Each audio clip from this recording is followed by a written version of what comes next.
toutes et à tous, bienvenue dans le podcast de Paris Basketball On Air. Au programme aujourd'hui, le visage un peu plus rassurant du Paris Basketball sur les 3 premiers matchs de mars. On va faire aussi un bon focus sur la rencontre entre les Parisiens et Monaco à l'Accor Arena qui a eu lieu dimanche dernier. Puis un petit mot quand même sur la recrue DJ Funderburk qui va faire sa première apparition vendredi contre Nanterre. On peut parler de son profil, on avait déjà parlé un peu plus tôt dans la semaine, mais on va en reparler aujourd'hui. Pour m'accompagner sur cet épisode, un seul chroniqueur, mais quel chroniqueur! Il s'agit de Lilian. Salut Lilian. Salut Flavien, alors, là tu me flattes, c'est trop, je rougis derrière mon écran, tu ne le vois pas, mais je rougis. Je te mets une pression folle. Comme d'habitude, on vous rappelle juste avant de démarrer que vous pouvez nous suivre sur nos réseaux sociaux. Twitter, c'est @ParisB-8OnAir. Sur Facebook et sur Instagram, c'est Paris Basketball On Air. Évidemment, vous pouvez aussi retrouver toute l'actualité du club sur notre site parisbasketball-onair.fr. Et nous, on va démarrer sans plus tarder. Paris Basketball On Air, saison 3, épisode 8. C'est parti. I'm Kyle Allman, the new player of Paris Basket, and you're listening to Paris Basket On Air. Et comme je vous le disais en préambule, on va faire un retour sur les 3 premières rencontres de Paris, un retour global sur une victoire et 2 défaites. Paris qui a d'abord commencé son retour de trêve, son mois de mars, avec une défaite au Mans, 95-82. Une belle victoire contre la JL Bourg, 83-72, avant de perdre à l'Accor Arena, donc je le disais en préambule aussi, contre Monaco, 69-76. Paris qui aujourd'hui pointe à la 14e place de Betclic Elite. Lilian, qu'est-ce qu'on retient là, en premier lieu? Qu'est-ce qui te vient à l'esprit en premier quand on cite ces 3 matchs? Qu'est-ce qu'on a retenu en tête? Je pense que c'est le bilan minimum que Paris pouvait faire avec ces 3 matchs. On avait parlé dans le précédent podcast de la complexité du calendrier à venir, notamment sur ce début mars. Je pense qu'on s'était dit si Paris prend un match sur les 3 à venir, ce serait bien, et en même temps ce serait le minimum parce que voilà, Paris joue son maintien jusqu'à la fin de saison, et donc c'est par rapport, on avait fait plutôt quand même un podcast assez pessimiste dans la dernière fois. Là on peut dire que même s'il y a eu 2 défaites, je pense qu'il y a du mieux dans l'équipe, notamment dû au fait qu'il n'y a pas forcément eu de renfort sur ces 3 premiers matchs de mars. Et je trouve que dans le contenu, Paris a relevé la tête par rapport aux dernières prestations qui étaient pour le moins fâcheuses, notamment j'ai en tête Le Portel ou Cholet à domicile. Donc je pense que le groupe parisien a su relever la tête en ce début de mois de mars. Et puis voilà, maintenant tu l'as dit brièvement avec le renfort de DJ Funderburk, ça devrait aller un peu mieux pour Paris dans les semaines à venir. Oui, tu le dis, ça va un peu mieux. Meilleur visage plus rassurant. Il y a eu aussi une chose, tu citais Le Portel, tu citais Cholet en février. Il y a une chose qui a largement changé depuis, c'est le départ de Kyle O'Quinn. J'ai un doute si on l'avait fait sur le podcast précédent, mais en tout cas, Paris joue sans cet intérieur-là depuis 3 matchs et se débrouille a priori plutôt bien. C'est vrai que tu l'as cité, notamment défensivement. Je sais qu'on en parlait un peu en off, mais défensivement, on trouve une équipe de Paris un peu mieux. Alors, il y a eu les 95 points encaissés au Mans, mais avec une fin de match un peu décousue, beaucoup de fautes techniques, voilà, une déconcentration quand les coups de sifflet n'étaient pas forcément dans le sens des Parisiens. Et puis 72 points seulement encaissés contre Bourg, c'est très bien. 76, bon alors contre Monaco ce sera peut-être à revoir, et on va en reparler d'ailleurs en deuxième partie de podcast. En tout cas, dans sa moyenne de points encaissés toute la saison, c'est 85. Il y a quand même 2 matchs qui sont largement en dessous. Je sais pas si toi, Lilian, sur la défense, tu as des choses à dire. Peut-être, qu'est-ce qui a changé? Il y a pas mal de rotations avec Sleva, notamment en 5. Qu'est-ce qui fait que Paris défend mieux? Je sais pas si tu as eu des arguments là-dessus. Je pense que c'est Ismaël Kamagaté qui... On avait parlé qu'il y avait peut-être une petite baisse de niveau au mois de fin janvier, au mois de février. Et j'ai pas envie de dire qu'il a retrouvé son niveau, j'ai envie de dire qu'il a encore su l'élever d'un cran. Là, sur les derniers matchs, il est vraiment impressionnant, alors que ce soit défensivement et offensivement. Mais là, tu me lances sur la partie défensive. Je trouve que dans son duo avec Sleva, du coup, voilà, c'est vrai que tu l'as évoqué, il y a maintenant le départ de Kyle O'Quinn. C'est les 2 seuls vrais intérieurs de métier. Donc chacun joue ensemble 30 vraies minutes. Peut-être aussi que le fait qu'il y ait pour le coup un peu moins de rotation, ça leur permet eux de bien s'entendre et de bien communiquer sur le terrain. Mais je trouve on en discutait notamment avec François, qu'on a retrouvé la dissuasion d'Ismaël Kamagaté sur ses derniers matchs, et Sleva aussi dans un style plus au sol, mais qui est également assez bon en défense. Et je trouve que même collectivement, l'équipe est un peu plus concernée dans sa propre moitié de terrain, même s'il y a toujours des choses qui ne vont pas, notamment sur les extérieurs. Mais j'ai trouvé un peu plus, peut-être pas d'envie, mais en tout cas, un groupe un peu plus concerné dans sa sa propre moitié de terrain. Et ça fait la différence. Et forcément, quand tu enlèves les minutes de Kylo Quinn, qui étaient, on peut le dire, vraiment pas bon défensivement, ou en tout cas très très irrégulier, et ben tout de suite, j'ai envie de dire, quand tu mets 35 minutes d'Ismaël Kamagaty, tu vas privilégier l'aspect défensif, et ça se voit sur ces derniers matchs. Bah, tu parles d'Ismaël Kamagaté, moi j'ai envie peut-être qu'on parle un peu plus de Bourg, parce que je trouve que c'est le match où Paris, de 1, a le mieux défendu, mais aussi parce qu'il jouait contre une équipe un peu malade, mais a très bien défendu. Et des aspects que Jean-Christophe Prat donnait, je sais pas, l'année dernière, la saison dernière, notamment sur sa défense, disait si on défend bien, on va bien attaquer. Et je trouve que c'est exactement ce qui s'est passé au moment où Paris a fait vraiment l'écart contre Bourg, au moment où Paris a clairement mis l'accent sur sa défense, et tout de suite pouvait relancer facilement. Alors il y avait une espèce de presse tout-terrain aussi de Bourg qui était complètement catastrophique, on n'a pas peur des mots ici, qui a vraiment laissé beaucoup de place aux Parisiens pour aller marquer des paniers faciles. Mais sur la défense et du coup sur la transition, Paris a été capable derrière d'aller mettre des paniers faciles. Et c'est là où Ismaël est intéressant, c'est-à-dire tu le fais, tu mises vraiment sur ta défense et tu le fais courir, et tu vas aller marquer des paniers près du cercle. Et pour le coup, il y a plusieurs séquences où il y a du alley-oop, où il y a de la passe pour lui dans la raquette, où il est tout seul, où il va réussir à se créer son tir parce qu'il a progressé aussi sur ça quand il est sous le panier. Il est plus aussi naïf qu'avant. Et contre Bourg, en tout cas, c'était criant de voir que pareil, sur transition, on retrouve un peu cet ADN qu'on voyait l'année dernière et qui faisait vraiment mal aux équipes adverses. Là, contre Bourg, c'était une belle victoire parce que tu avais aussi perdu au match aller, il y avait besoin de se reprendre. Une équipe Bourg qui passe pas une très très bonne saison, qui est très loin même des standards auxquels elle aspirait en début de saison. Et c'était, je trouve, le bon moment de mettre le verrou défensif et prouver devant ton public que tu étais quand même capable, pas forcément face au top team, mais face à des équipes moyennes du championnat, de montrer que tu étais au niveau, tout simplement. Bah c'est vrai, ouais, c'est vrai que ce match face à la JL, c'était un peu une illustration de ce qu'on pouvait voir en fin de saison dernière en Pro B, avec une bonne défense, beaucoup de jeux rapides, notamment là face à Bourg, c'était notamment le cas au troisième quart-temps. Bon, là, pour le coup, comme tu l'as dit, un peu permis par la stratégie défensive discutable de Laurent Leniam, l'entraîneur de Bourg. Mais ouais, c'était une belle illustration de ce que Paris est capable de faire défensivement pour ensuite s'octroyer des opportunités beaucoup plus faciles en attaque. Et ouais, ça a bien marché contre Bourg. Et c'est vrai que c'est important de le souligner aussi. Paris, des fois, face à des équipes, entre guillemets, moyennes, enfin, qui regardent vers la seconde moitié de tableau du championnat, bah, des fois Paris a peiné à réaliser des bons matchs. Elle en a gagné, mais des fois dans la difficulté. Là, pour le coup, c'était un vrai bon match. Et alors que Bourg, en plus, à ce moment-là, relevait un peu la tête, que ce soit en Eurocup ou en championnat. Et depuis ce match contre Paris, justement, il rebaisse la tête. Donc voilà, c'était plutôt une bonne victoire à prendre pour Paris. Je me fais une réflexion. Je parlais de verrou défensif et de transition.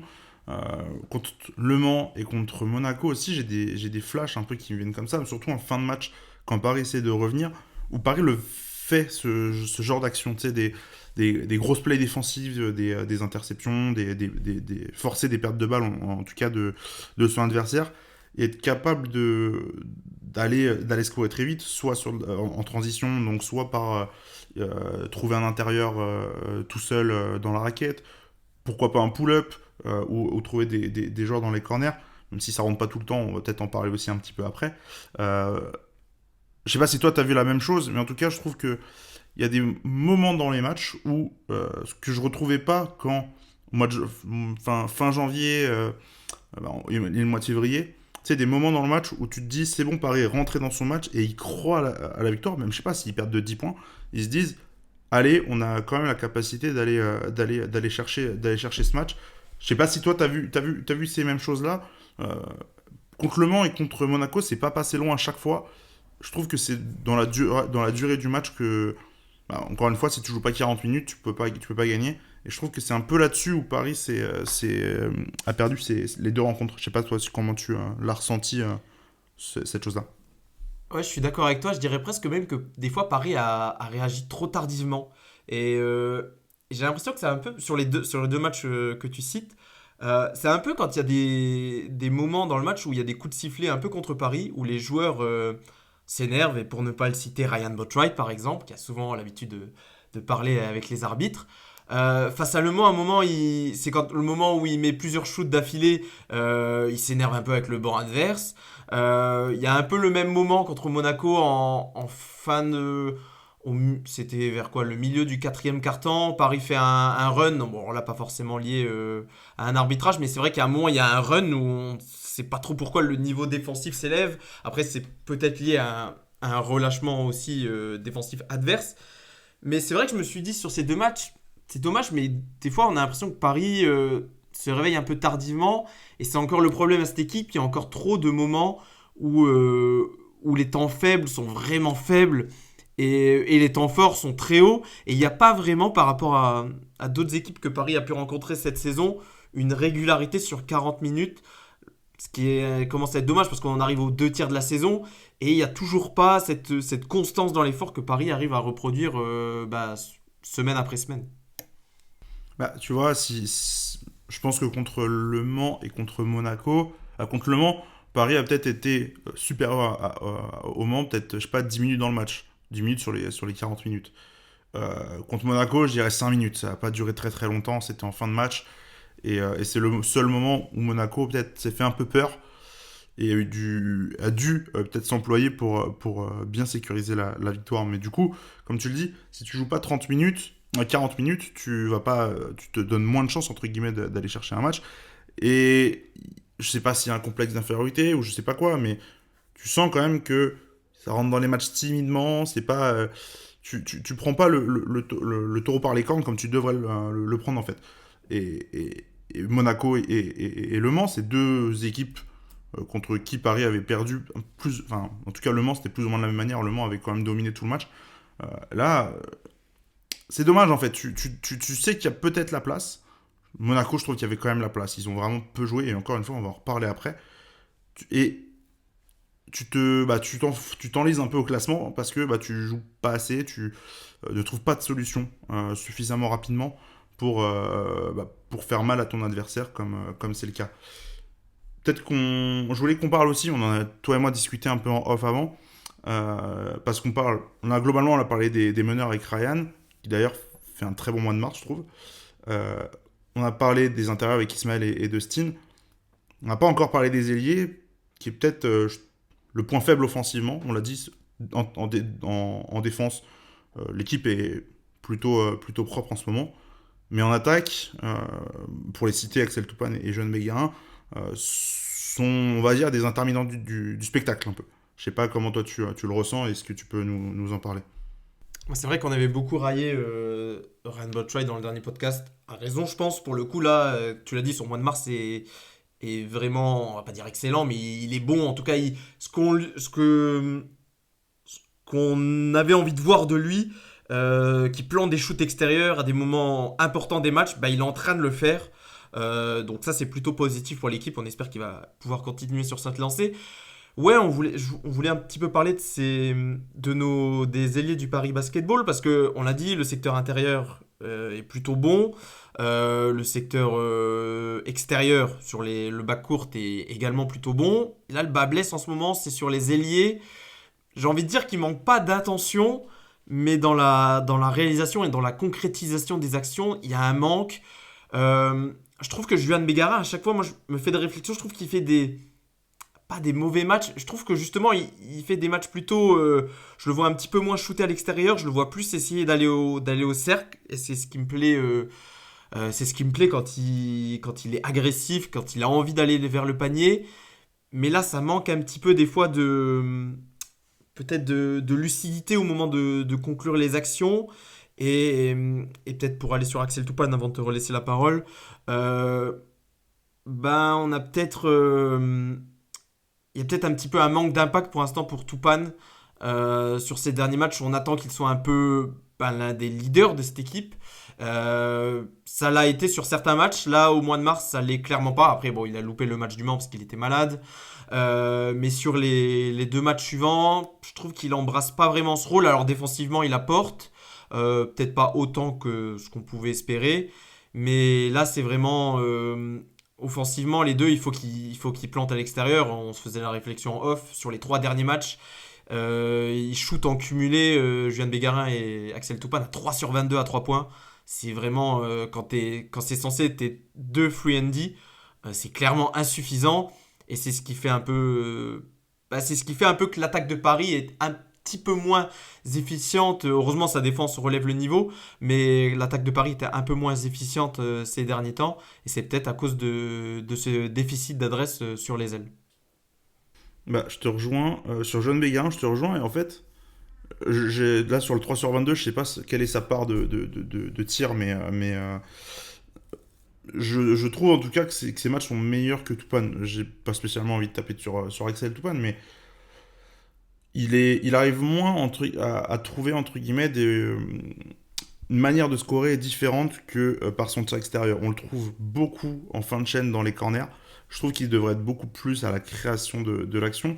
Et sur les moments en fait, où il veut être à la création de l'action, dans les moments importants, je pense notamment encore à Monaco, où il prend ce step back un peu...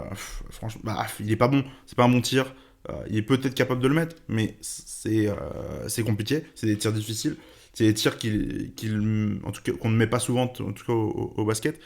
Je trouve qu'il se trompe un peu de rôle dans le sens où il veut enfiler le costume du héros en fin de match quand il fait pas un bon match avant. Et il est pas chaud.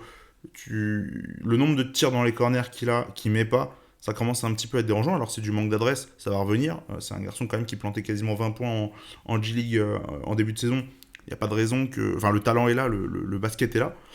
Mais il a un coup de moins bien, et même plus globalement, on en a parlé avec quelques supporters lors du Space la semaine dernière sur Twitter. On est quand même pas mal à penser qu'il a fait 2 très bons matchs dans le rôle qu'il aurait dû avoir contre le Valois et Nanterre. Par contre, depuis, son niveau de jeu décline un petit peu. Défensivement, c'est toujours correct. Par contre, offensivement, il a du mal à transporter son talent et son niveau ce que Paris a besoin en fait pour gagner des matchs. Et ça devient un petit peu problématique. On n'oublie pas que Axel, il est jusqu'en 2024. Lilian, peut-être sur Axel, t'as un mot à ajouter? Ouais, et puis non, mais il faut qu'il s'adapte à une nouvelle équipe aussi. Bon, là, il avait bien débuté avec Paris. Là, il a un petit coup de moins bien. Je pense pas non plus que ça va durer, mais c'est aussi un rôle. Enfin, comment dire?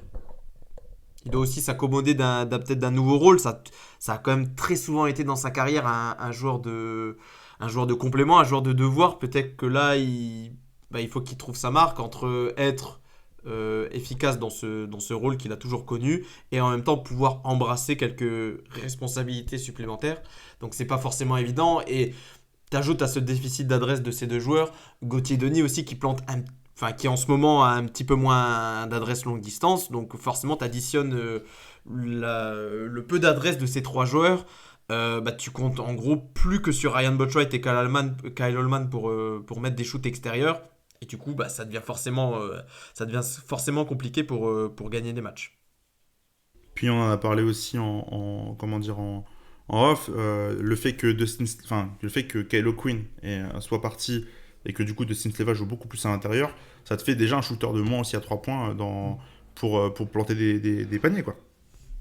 Et c'est peut-être là où l'arrivée de DJ Vanderberg va pouvoir un petit peu peut-être permettre à Sleva d'alterner un petit peu plus, de revenir un tout petit peu sur les extérieurs pour pouvoir alterner. On sait aussi que le nouveau joueur shoot un petit peu à 3 points, pas forcément pour une réussite excellente, mais ça peut aussi apporter dans le secteur-là.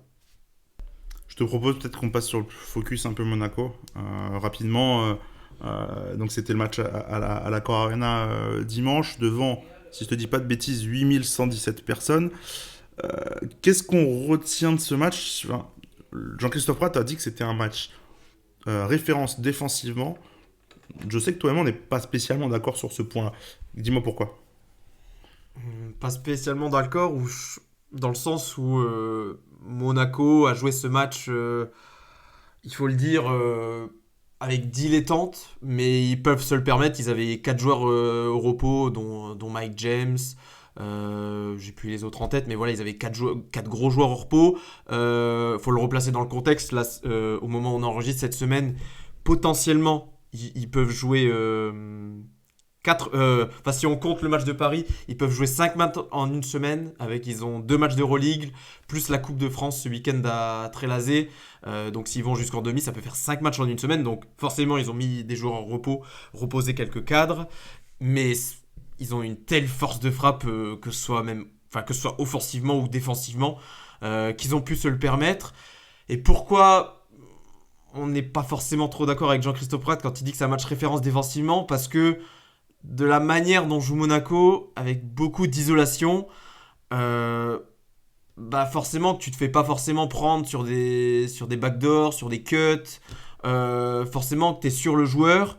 Mais après, les mecs sont tellement forts que t'as beau mettre une main, 2 mains, 3 bras, ils vont quand même marquer. Dwayne Bacon, il a fait un clinique de jeu au poste bas. Alpha Diallo, il monte en puissance dans cette saison avec Monaco. Et puis ils ont mis à la fin, même quand Paris est revenu, ils ont réussi à replanter des gros tirs. Donc dire que Paris a fait un gros match défensivement, je trouve que c'est difficile à dire parce qu'au final, oui, t'as gêné tous les tirs de Monaco, mais en même temps, Monaco cherchait pas forcément à créer d'énormes décalages. Ils ont juste compté sur la qualité individuelle des joueurs. Oui, voilà, et ça jouait plutôt lentement quand même. C'était un match. Autant c'était un joli spectacle dimanche dernier à l'Accor Arena, autant je trouve dans le contenu du match, c'était pas forcément un excellent match. Tu me diras ce que t'en penses, à part à la fin où ça s'est un petit peu réveillé. Mais voilà, Paris a fait le match qu'il fallait, je pense. On aurait pu y croire, voilà, en étant revenant à la fin.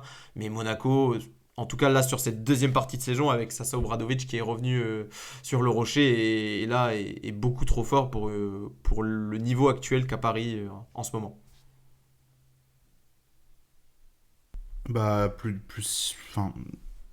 j'ai l'impression que Monaco et Paris font pas le même sort en fait. Quand on voit le niveau que Monaco a eu contre Olympiakos cette semaine en Euroleague et ce qu'ils ont montré à Paris, où ils sont vraiment, et tu le dis, ils ont 5 matchs en fait en jeu en une semaine, mais c'est pire que ça en fait. C'est qu'ils ont 5 matchs à jouer en une semaine, mais Paris, c'est le match le moins intéressant de la semaine. C'est le match le moins important, celui où vraiment il faut reposer tout le monde. Ils sont venus sans Mike James, sans Danilo Andouzic. Les 2 autres noms qui étaient pas là m'échappent, mais ils ont mis beaucoup de monde au repos. Ils ont fait pas mal de rotations. Et ils ont quand même réussi à gagner, franchement, sans trop se faire peur. À la fin, ils ont dû mettre un peu le coup de tampon pour vraiment aller chercher la victoire. Mais en soi, je trouve pas personnellement qu'ils se sont mis en danger tout le match. Ils ont globalement géré. Et donc, tu te dis qu'une équipe qui a géré en ayant mis des joueurs au repos, comme tu le dis, en ayant joué beaucoup d'ISO, sur un rythme plutôt lent, il y a eu pas mal de fautes. Le match a été vachement haché. Et j'ai du mal à me dire que tu peux considérer ça comme une performance défensive référence quand il y a autant de paramètres qui jouent. Alors effectivement, tu te dis contre le deuxième de Betclic Elite, tu n'as perdu que de 7 points et tu les as regardés dans les yeux jusqu'à la fin du match. Mais c'est pas totalement vrai parce que déjà, il y a un moment où je sais pas, tu dois te mener 16 points, 17 points. Mais c'est difficile, même juste en disant voilà, on a pris 76 points contre Monaco, de dire on a fait un bon match. Tant il y avait de paramètres autour, tant Monaco en avait presque rien à faire de la rencontre. Qu'ils le gagnaient ou qu'ils le perdaient, je pense que ça leur changeait rien, parce que de toute manière, ils étaient venus pour se reposer et vraiment juste passer les 40 minutes. Ils prennent le match, tant mieux pour eux. Mais j'ai encore du mal à absorber le fait que c'était une performance référence et que Paris Paris peut peut-être construire là-dessus, ça c'est possible, mais d'aller se dire que c'était peut-être limite le meilleur match défensif de la saison, ça je suis pas du tout d'accord. Non, c'est plus que c'est dans la continuité des deux matchs précédents. Je pense que c'est plus dans ce sens-là. Après, il faut bien se dire que Monaco, là, je pense sur cette deuxième partie de saison, c'est top 5 équipe Euroleague, là. Donc ça montre aussi tu l'as dit, là en ce moment, Paris ne fait pas le même sport que Monaco, c'est clair et net. Mais oui, parler d'une performance référence, je pense que c'est trop. Euh, Parler d'un match qui est voilà, dans la continuité des autres et qui doit servir de base de travail pour la suite, je pense qu'on est un petit peu plus d'accord là-dessus. Eh bien, je te propose qu'on parle un peu de DJ Funderburg, vu qu'on a fait un petit passage sur le match de Monaco. DJ Funderburg qui n'a pas joué du coup contre Monaco à cause d'un abcès aux amygdales quand il est arrivé. Du coup, il n'avait pas pu s'entraîner. Il s'est entraîné cette semaine. Il jouera selon le club contre Nanterre, même si j'ai rien vu sur une officialisation du contrat. On n'a toujours pas en tout cas la durée du contrat, parce qu'il est pigiste médical d'Amarassi, mais on ne sait pas encore vraiment si Amarassi c'est jusqu'à début avril, donc c'est dans une semaine, qui devait revenir, ou si c'est jusqu'à la fin de la saison. Bref, DJ Funderburg, qu'est-ce que tu en attends, Lilian, globalement? Bah, j'attends que justement, on parlait que Paris a des temps faibles par moment et qu'il faut comment dire, pas les éliminer ces temps faibles, mais en tout cas faire qu'ils soient le moins pénalisants possible. Et c'était par exemple le cas contre Monaco. Ismaël Kamagaté prend sa quatrième faute très rapidement. Et après, du coup, on le revoit quasiment pas de la deuxième période, sauf à la fin. Et c'est là que DJ Vanderberg doit apporter. C'est le fait que quand un des deux intérieurs, Ismaël ou Dustin, est pénalisé par les fautes, ou alors est dans un moins bon jour plus globalement, et lui, il doit faire que l'équipe ne baisse pas niveau, ou en tout cas faire que Jean-Christophe Prat bricole un peu moins en mettant par exemple Axel Toupane sur le poste 4 ou Juan Bégarin. Tu peux au moins te dire que tu auras, j'ai envie de dire, quasiment tout le match deux intérieurs de métier. Donc voilà, après, ça va être ses premiers matchs, à voir comment il va s'adapter. Ça fait aussi un petit moment qu'il n'a pas joué, du coup, en compétition officielle, je parle. Ça doit faire presque un gros Ça mois, fait 5 un semaines. mois, 5 semaines. voilà, quasiment un mois et demi. Adaptation avec une nouvelle équipe. Après, il a l'air d'avoir dans son profil, il a l'air d'être un joueur qui peut convenir à Paris dans le style, c'est-à-dire défendre et courir vite en attaque. Donc voilà, pour moi, je vais juste déjà attendre sur ses premières apparitions, voilà, qu'il limite les temps faibles de Paris et qu'il puisse bien suppléer Kamagaté et Sleva quand ces derniers seront sur le banc. Je trouve, en termes de profil, qu'on est complètement à l'opposé de Kylo Quinn. Là, dans ce qui nous est proposé avec DJ Funderburg. Enfin, c'est un ailier fort, pivot, un peu en tout cas, même poste que Kylo Quinn. Il fait 2,08 m, il doit peut-être même être un peu plus grand que O'Quinn. Par contre, dans le style de jeu, c'est pas du tout pareil, parce qu'O'Quinn était on va dire très lent. C'était beaucoup de demi-terrain, beaucoup de ballons en main, capable de créer pour les autres, même s'il le faisait parfois mal, mais il était quand même capable de créer soit des tirs, soit vraiment des situations pour ses coéquipiers. Là où DJ Funderburg, je trouve du moins des highlights que j'ai pu voir, de ce que j'ai un peu pu regarder, on a un garçon qui est très fort en 1 contre 1, capable de jouer face à son défenseur, chose qu'on a avec Dustin, mais qui a moins de viande en tout cas, et qui peut pas forcément enfoncer son vis-à-vis s'il a besoin de se mettre dos au panier. Je trouve que le profil est intéressant. Il est capable de mettre des paniers en catch and shoot.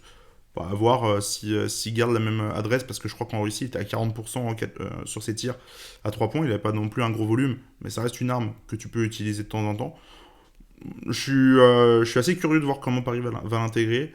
Je trouve qu'il serait très bien à côté de Kamagaté au poste 4, et qui serait pas mal non plus en fait en poste 5 à côté de Sleva, du moins de voir un peu comment ça peut s'organiser.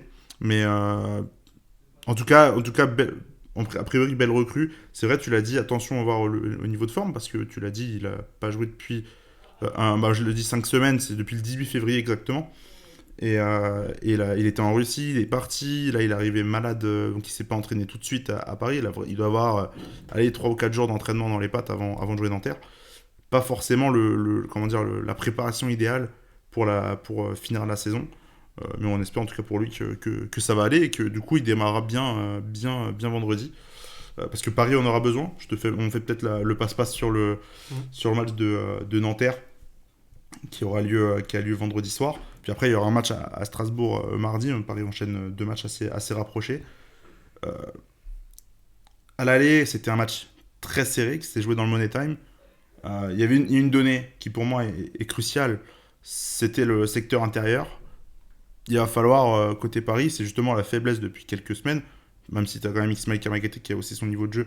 Tu avais moins de joueurs, et donc tu avais moins de possibilités pour développer une line-up compétitive sur ce secteur. On va jouer Chris Horton. Chris Horton, meilleure évaluation de Betclic Elite, et qui nous avait fait un chantier au match aller. Ouais, et puis tu dis Chris Horton, il y a Luke Fisher, il y a Thomas Wimbush en défense. Donc là, en tout cas, DJ Vanderberg, on va voir ce qu'il vaut face à une vraie raquette, en tout cas une des plus solides raquettes de Betclic Elite. Donc voilà, on va voir ce qu'il faut. Face à Nanterre, ouais, ça va être compliqué en plus dans leur salle. On sait que c'est toujours Nanterre, il y a toujours un public assez chaud. Donc pour Paris, ça va être un match, ça va être de nouveau un match important qu'il va falloir essayer de remporter, parce qu'en tout cas les adversaires pour le maintien, eux, réussissent à grappiller quelques matchs par-ci par-là. Donc il faut que Paris arrive à suivre le rythme. Je crois qu'on a une victoire d'avance sur le premier relégable avant ce match. Et puis on est à égalité de victoire avec le 16e et le 15e. Donc ouais, prendre une victoire contre Nanterre serait une bonne chose pour Paris. Surtout, je sais pas, j'ai pas le calendrier en Europe pour Strasbourg, qui je sais pas s'il joue bientôt en Europe, mais ils se sont qualifiés Voilà. Ils attendent leur adversaire, donc je ne sais pas quand est-ce qu'ils les joueront, mais en tout cas ils continuent leur épopée européenne et potentiellement d'autres matchs, quoi. Voilà, mais c'était un peu ça. Comme ça, est-ce que Strasbourg jouait la semaine prochaine, et du coup tu te dis contre Paris, bon, tu peux essayer de lécher du lest à domicile. En tout cas, Après, je trouve que le match à cocher, en tout cas, c'est Nanterre plutôt que Strasbourg. ouais. Après, là, on en parlait aussi. Nanterre, là, ils jouent aussi leur place en play-off sur cette fin de saison. Ils sont 8e à égalité avec Limoges qui est 9e. Strasbourg, c'est un peu la même chose. Ils sont 6 ou 7e. Donc, c'est vraiment des équipes, comme on le disait il y a un mois. Maintenant, il n'y a plus aucune équipe qui va lâcher des matchs ou peut-être se dire qu'ils peuvent un peu faire l'impasse. Là, toutes les victoires vont compter. Donc voilà. Mais c'est vrai que ce match face à Nanterre, on se dit qu'il y aura certainement le COP des Parisis, il y aura certainement beaucoup de supporters également du Paris Basketball, donc ça va être un match, je pense, il y aura une belle ambiance, et puis c'est à Paris, donc forcément, t'as pas forcément beaucoup de déplacements, après, c'est pas un match à domicile, mais en tout cas, dans les conditions de préparation, tu n'auras pas eu un long déplacement en bus, par exemple. Tu auras pu avoir ta semaine pour bien préparer. Donc voilà, c'est vrai que ce match face à Nanterre semble être le bon à prendre, en tout cas, pour lancer une série. Parce que là, encore une fois, ça va repartir. On joue Strasbourg, tu l'as dit, en début de semaine prochaine. Après, on rejoue le week-end d'après contre Gravelines. Donc les matchs vont se réenchaîner jusqu'à un peu mi-avril, où il y aura une pause de 10 jours. Tu vois, tu disais, plus aucune équipe ne joue plus rien, enfin ne joue rien. J'ai l'impression qu'il n'y a que Bourg-en-Bresse Bourg-en-Bresse et Gravelines qui sont quasiment sauvés. Il leur manque une ou deux victoires pour assurer le tout, mais qu'ils auront d'ici la fin de la saison. Mais qu'il y a vraiment que ces deux équipes-là qui, s'ils font pas un push pour aller chercher plus haut et les playoffs, qu'il y a que ces équipes-là qui jouent rien. Et en fait, dans les deux, déjà t'as déjà joué Bourg que t'as battu, mais tu vas aller jouer Gravelines. Tu vas recevoir Gravelines par contre dans une dizaine de jours. C'est vrai que plus aucune équipe ne va essayer de lâcher des matchs. Tous les matchs vont compter. Alors c'est très bateau de dire ça, c'est une expression très, très, très habituelle, on va dire, dans le sport professionnel, mais Tu te dis que chaque match va être âpre, va être difficile à aller chercher. Surtout Paris à l'extérieur, on l'a pas encore trop cité, mais c'est pas une équipe qui est très très bonne à l'extérieur. Hein. Ils ont gagné, la dernière victoire c'était contre Pau le 29 janvier, et c'était un petit miracle, sinon c'est contre Orléans en décembre. Et ça paraît déjà être une autre saison et un autre monde cette partie de l'année. Donc je sais pas trop comment Paris va accepter tout ça, mais le calendrier, tu l'as dit, est dense. Il n'y a plus trop le droit à l'erreur. Jean-Christophe Prat parle de gagner 12 matchs cette saison pour se qualifier, pour rester en bête élite, pardon. Aujourd'hui, Paris est à 8. Ça voudrait dire quand même faire une bonne fin de saison. Quand même gagner 4 matchs. Ça peut commencer à Nanterre. Et pourquoi pas essayer de pousser une dynamique. Tu vas jouer contre des concurrents parce que tu vas recevoir Orléans, tu vas aller à Chalon-Reims, tu vas recevoir Fos. Tu as quand même 3 équipes en dessous que tu es on va dire entre guillemets capable de battre, plus ta Rouen où tu vas aller là-bas. Enfin, il y a beaucoup d'équipes encore à jouer et beaucoup de concurrents au maintien, des matchs hyper importants à remporter. C'est clair. Sur ce, si t'as pas un dernier mot, on va pouvoir tranquillement boucler ce podcast, cet épisode. Non, je pense qu'on peut conclure. Voilà, donc c'est donc ici qu'on va s'arrêter pour nous. N'hésitez pas, je vous le rappelle, à vous abonner à nos réseaux sociaux. Twitter, c'est @parisb-8onair. Pour Facebook et Instagram, c'est parisbasketball-on-air. Il y aura toutes les infos sur les prochains matchs sur notre site parisbasketball-onair.fr. Likez le podcast, n'hésitez pas à le partager, à mettre des pouces bleus sur YouTube, à mettre les 5 étoiles sur Apple Podcast et Spotify. Et nous, on va se retrouver au plus vite pour le prochain épisode. Merci Lilian, et à la prochaine. Dis ciao.